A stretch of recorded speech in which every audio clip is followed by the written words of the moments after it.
Tim Bigham of Delta Derivatives joins us now for the Trader Rundown, and Trader's still talking about some of the hotter sectors in the market, and it has to be tech going right now. Unbelievable. Yeah, absolutely unbelievable. What I'm terming the MAGA stocks, Microsoft, Apple, Google or Alphabet, and Amazon, all above the $1 trillion market cap. We had Microsoft just pass Apple for the top spot, almost 1.5 trillion market cap here. More importantly, the price action on these getting extreme, especially on Microsoft, getting parabolic. We're looking at valuations too at the highest level in 10 years. The weighting in the triple Qs, the NASDAQ 100, these four stocks account for 40% of that, so reminiscent of the tech bubble of the late 90s exactly. So I'm guardedly bearish here, selling on the money call spreads on these names, just looking to be a seller on further rallies, really not looking necessarily for a pullback, but for these rallies to finally stall out. They've been a little too red hot for too long. All right, if that sounds complicated to somebody, take a look at this chart of Microsoft. All right, look at that chart.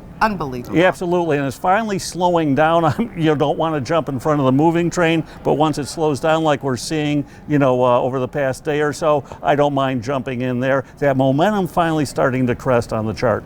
But at the same time, you are thinking it's got to pull back. It's got to sell off. Yeah, absolutely. And we'll see what comes out of, Chairman Powell. Certainly dovish talk here, but if it's 2 rate cuts, perhaps one more slight leg up. But given how hard these have rallied here, I think even that might be a reason to sell here. So as always, once momentum breaks, selling begets selling. So I'm guardedly, again, bearish on these big mega cap tech names and kind of bullish on those energy names now that oil finally found some footing. Any oil names? Yeah, absolutely. Exxon and Chevron, the two biggest one here. I like the yield. I like the payout ratio. I kind of like the fact that they bounce off support here, and I just like the fact that they have the ability to withstand, even lower oil prices. Some of the minor names certainly may fall by the wayside, which will be a benefit for Exxon and Chevron long term. Good to know. Thanks so much, Tim. You bet, anytime, Ange.